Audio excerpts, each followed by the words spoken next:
আচ্ছা, তোমরা একটা কথা বলো, তোমাদের যাদের বাড়িতে ডগি আছে তারা কি এরকম করে স্নান করার সময়? কারণ আমার যে ডগিটা আছে না, এত মানে কি বলবো, এত চিৎকার করে, এত কান্না করে না। প্রত্যেক সপ্তাহে রবিবারটা আমি আর কাকিমা ছুটি পাই, তো সেই কারণে ওকে এই রবিবারটায় স্নান করানো হয়। আর এত কান্না করে, এত কান্না করে যে পাড়ার কুকুরগুলা পুরো জড়ো হয়ে যায়। কিন্তু ওকে আমরা একটু আঘাত করতে চাই না, কিন্তু ও স্নান করতে চায় না। এই জিনিসটা কেন হয়?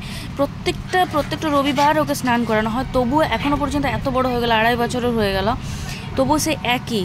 আমি জল খাইয়ে মানে ওকে স্নান না করালে এই যে বিছানার উপরে থাকে, তো তো বিছানার উপরে উঠে যখন এই গোটা গায়ে একদম ধুলা টোলা লাগিয়ে উঠে পায়ে আরে, তো স্নান করাতেই হবে, যেহেতু ঘরে থাকে। আর ওকে তো আমরা বাইরে রাখি না, সব সময় ছাড়া থাকে। ও ছাড়া থাকে মানে ও চারদিকেও নিজের মতো করে ঘুরে বেড়ায়, ও বাঁধা থাকেই না। ও বাঁধা থাকা পছন্দই করে না। ওকে বাঁধা মানে এই জাস্ট একটু মানে স্নান করানো হচ্ছে বলে ওকে বাঁধা। আর এত কষ্ট হচ্ছে দেখে, ও ঝাঁপানোটা দেখেই আমাদের কষ্ট লাগছে। কিন্তু কি করব, স্নান তো করাতে হবে। তো আগে কি করতাম, আগে সবাই মিলে, মানে ঘরের সবাই মিলে, যত জনা আছে এতগুলো মেম্বার মিলে ওকে ধরে স্নান করাতাম, কিন্তু পারতাম না, ঝাঁপিয়ে চলে যেত। তারপর ওর ডাক্তারকে বলা হলো যে এইরকম প্রবলেম হচ্ছে, ওকে স্নান করাতে পারছি না। তো ডাক্তারবাবু বললেন যে চেন কিনে আর এই গেটের সঙ্গে বেঁধে আর এইভাবে স্নান করান, নাহলে স্নান তো করাতেই হবে, না তো গায়ে পোকা হয়ে যাচ্ছে। তো সেইভাবে স্নান করানো হচ্ছে, কিন্তু আমাদের খুব কষ্ট হয় ওর এই এরকম চিৎকার চেঁচামেচি দেখে। কি করব, সহ্য করে ওকে স্নান করাতে হয়। ও একটু করে স্নান করাচ্ছি, চিৎকার করছে, আবার একটু করে আদর করে দিচ্ছি। মানে এরকম কাদের ডগিটা করে আমাকে একটু জানাবে প্লিজ, নাকি আমারটা এরকম করে, আমি তো কিছু বুঝতে পারছি না। তো ডাক্তারবাবু বললো যে না, করে, আরও অনেক কুকুর আছে করে, কিন্তু আমার তবুও কেমন লাগছে, মনে হচ্ছে এটা আমারটাই এরকম করে নাকি। দেখো কীভাবে স্নান করাতে, একটু যদি শান্ত থাকে তাহলে তো ভালোভাবে স্নান করানো যায়। আর সবাইকে বলছে শুধু কামড়ি দেবো, সবার উপর রাগ হয়ে যাচ্ছে।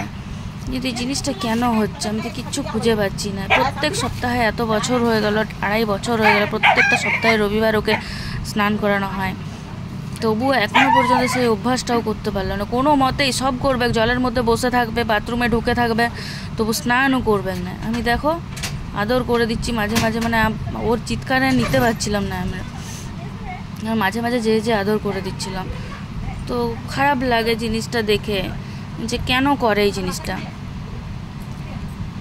আর ওকে তো আমি একদম মানে কি বলবো, আমার বাচ্চার মতো ঘরে রেখেছি, তো ওর চিৎকার, ওর চেঁচামেচি আমি একদম নিতে পারি না। শুধু আমি কেন, ঘরের কেউই নিতে পারে না। ওই যে আমার শাশুড়ি মা, সে কত ওর সঙ্গে কথা বললো, মানে ও যাতে না চিৎকার করে, কত কথা বললো ওর সঙ্গে, কোনো মতেই সে চুপ হবে না, সেই চিৎকারই করে গেলো। তারপরে এই যে কোনো রকম একটা যুদ্ধ, ওকে স্নান করানো মানে প্রত্যেক সপ্তাহে 10টা মিনিট আমাকে আর কাকিমাকে দুজনকে সমানে যুদ্ধ করতে হয় ওর সঙ্গে, এইটুকু স্নান করাবার জন্য। আর এই যে স্নান ওর হয়ে গেল, এর পরের যে ওর ফুর্তিটা দেখার মতো, শুধু চারদিকে নেচে বেড়াবে। বাঁধা তো থাকে না, বাঁধাও মোটেও থাকবে না, তো ওই খোলাই থাকে, চারদিকে নেচে বেড়াবে। এইটুকু সময়টাও কী যে করে, এই যে খুলে দিচ্ছি, তারপরে দেখো মজা। এই হচ্ছে ওর আসল রূপ, এইটি হচ্ছে রূপ। ওই বাঁধাটা হচ্ছে সপ্তাহে একদিন স্নানের সময়, বাকি সময় এইভাবেই ছাড়া থাকে। দেখো অ্যাক্টিংগুলো দেখো, শুধু এত অ্যাক্টিং জানে আর এত কথা শুনে, মানে প্রচুর কথা শুনে ও।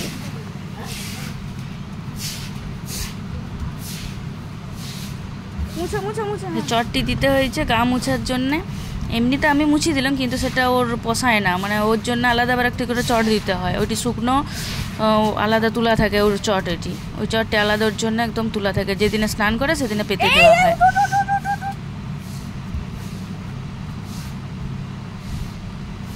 তোমাদের কাদের ডগিরা এরকম করে আমাকে প্লিজ একটু জানিও, কারণ এরকম জিনিসটা দেখতে খুব খারাপ লাগে। আর ওইভাবে ওকে স্নান করাতে হয়, কিচ্ছু করার নাই। কোনো ভদ্রভাবে আমি চাই করাতে, কিন্তু ও করবে না। ওকে সেই ওর সঙ্গে চিৎকার চেঁচামেচি করে বকে টোকে ওর সঙ্গে স্নান করতে হয়। বাস, আমার এইটা হচ্ছে একটা বিরাট বড় ডিউটি, প্রত্যেক রবিবারের বিরাট বড় ডিউটি। মানে কি বলবো, পারি না, সহ্য করতে পারি না, তবু গাটা তো পরিষ্কার রাখতে হবে বলো। তো সেই কারণে স্নান করাতে হয়, চিৎকার চেঁচামেচি সহ্য করেও স্নান করাতে হয়। আর দেখো এই খেলা শুরু হয়ে গেছে, ওর